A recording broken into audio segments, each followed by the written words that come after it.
Carbon capture's new advantage is now execution speed. Two separate setbacks at ExxonMobil's Baytown, Texas complex show why policy durability, commercial contracting, and execution timing are becoming as decisive as capture technology itself. One project lost a federal award, the other stalled because the company couldn't secure enough committed buyers. For much of carbon capture's development, technical performance was one of the industry's most visible questions. Increasingly, policy durability, commercial contracting, and execution timing are becoming equally decisive. Two separate setbacks at ExxonMobil's Baytown, Texas complex show why. One project lost a federal award, while another stalled because the company could not secure enough committed buyers. Execution speed is becoming a form of risk control and competitive advantage, not a guarantee that today's rules will still apply tomorrow. Two different projects at Baytown, two different outcomes. Two separate projects at ExxonMobil's Baytown, Texas complex illustrate how policy support and commercial demand can affect different parts of the same carbon management ecosystem. In May 2025, the U.S. Department of Energy terminated an award of up to $331.9 million for ExxonMobil's Baytown Olefins Plant carbon reduction project, which would have modified high-temperature equipment used in ethylene production so it could burn lower carbon hydrogen instead of natural gas. The cancellation was part of a broader DOE review that eliminated approximately $3.7 billion in funding for 24 industrial decarbonization and demonstration projects. Exxon later paused a separate, much larger Baytown project in November 2025, one that would have produced low-carbon hydrogen and ammonia while capturing approximately 98% of the associated carbon dioxide. Company leadership said the economics could not proceed without enough customers willing to sign long-term contracts and pay the higher cost associated with lower carbon hydrogen. Despite Exxon having already secured some prospective commercial support, including a long-term ammonia offtake agreement with Marubeni. The two projects were distinct, but together they illustrate a broader reality facing carbon management investments. Public funding, customer contracts, financing, and regulatory certainty are increasingly interdependent, and when one part of that structure weakens, a project can lose momentum even when the underlying capture technology remains technically viable. The calendar is becoming part of project finance. For years, developers evaluated carbon capture projects around a familiar set of variables: capture efficiency, storage availability, pipeline access, construction costs, and long-term carbon pricing. Increasingly, financing decisions also depend on confidence that projects can satisfy federal eligibility requirements while policy remains stable. The Inflation Reduction Act extended the general beginning of construction deadline for most 45Q projects to January 1, 2033, and the One Big Beautiful Bill Act retained that deadline while revising other elements of the credit, including the value available for some utilization and enhanced oil recovery pathways. Congress has revised the statutory credit itself, while Treasury, the IRS, and EPA have continued to shape how storage eligibility and reporting work in practice. Those evolving requirements mean developers cannot simply assume today's regulatory framework will remain unchanged throughout a multi-year construction cycle. For investment committees, the issue is not simply whether a project qualifies for 45Q today.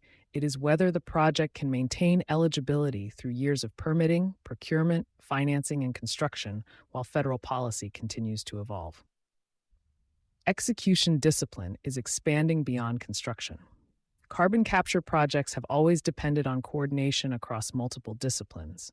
Developers must secure engineering contractors, negotiate offtake agreements, obtain Class 6 injection permits or transportation infrastructure, arrange financing, and satisfy environmental review requirements before significant revenue can begin. Each delay creates knock-on effects. Equipment procurement slips, financing closes later, commercial agreements may need to be renegotiated, and regulatory guidance can change before a project even reaches operation. The reporting side of that equation is its own live example. Most 45Q claims involving dedicated geological storage depend on EPA's Subpart RR framework to document that captured carbon is being permanently and safely stored. That framework is now in question. EPA proposed in September 2025 to eliminate most greenhouse gas reporting program obligations, including Subpart RR reporting, and the agency has since finalized an extension of the reporting year 2025 deadline from March 31st to October 30th, 2026, while it reconsiders the broader proposal. Nothing has been finalized, but the uncertainty is already real for anyone trying to document a 2026 or 2027 claim. The IRS has offered a bridge, not a solution. Notice 2026-1 creates an interim safe harbor for carbon oxide stored during calendar year 2025. Taxpayers may rely on information prepared under the Subpart RR requirements in effect on December 31st, 2025, provided the annual report is certified by a qualified independent engineer or geologist. That certification does not replace the underlying reporting requirements themselves, and it only covers carbon oxides stored during that one calendar year. The International Organization for Standardization has since released an updated version of its geological storage standard, ISO 27914, that could eventually serve as a substitute reporting framework, a fix this publication detailed when the standard was first updated this spring. Whether Treasury will formally adopt that standard for dedicated geological storage and which verification framework will apply to carbon oxide stored after calendar year 2025 remain open questions.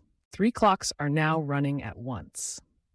Carbon capture projects now face 3 separate but interconnected timelines. The statutory clock is the January 1st, 2033 beginning of construction deadline that determines basic 45Q eligibility.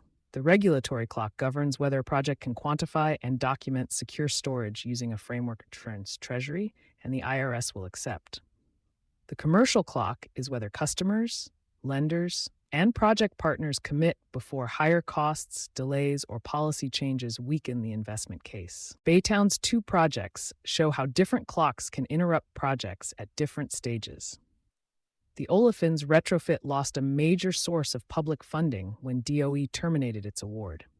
The larger hydrogen and ammonia facility advanced through engineering, partnership, and offtake development, but stalled before a final investment decision because Exxon had not secured enough committed demand. Neither development shows that carbon capture technology had failed. Both show how funding and commercial conditions can stop projects before construction. Capital is rewarding deliverability. Carbon capture investment has not stopped. Several major energy and industrial companies continue to advance storage, transportation, and capture projects. Although capital is becoming more selective and increasingly tied to firm contracts, permitting progress, and demonstrable tax credit eligibility. Exxon's own Baytown pause is a case in point. The company has not abandoned carbon capture, but it has shown it will not proceed on a marquee project without committed customers, even as it continues investing elsewhere. What is changing is how projects get evaluated. Investors increasingly want confidence that developers can deliver against credible schedules, navigate evolving regulatory requirements, and maintain commercial viability despite ongoing policy uncertainty. The companies most likely to advance may not be those with the most ambitious concepts. They may be the ones that can move from announcement to execution with the fewest delays, a shift already visible in how companies are updating their broader infrastructure risk planning to weigh execution timing as heavily as capture performance. Carbon capture is entering its execution era. Much of carbon capture's early commercial development focused on proving that technologies and storage systems could operate at scale. The next chapter is likely to be defined by proving that projects can be financed, permitted, documented, and delivered before any one of those 3 clocks runs out. The same convergence of constraints already reshaping how power, water, and permitting limits interact with capital planning across infrastructure projects generally. Baytown is not evidence that carbon capture is failing. It is evidence that the industry's success increasingly depends on something less visible than capture rates or tax credits: the ability to keep a project moving fast enough and communicate clearly enough with regulators and customers to survive 3 clocks that no longer run on the same schedule. You've been listening to Sustainability Soundbites by Environment and Energy Leader. For partnership opportunities, please reach out to our team.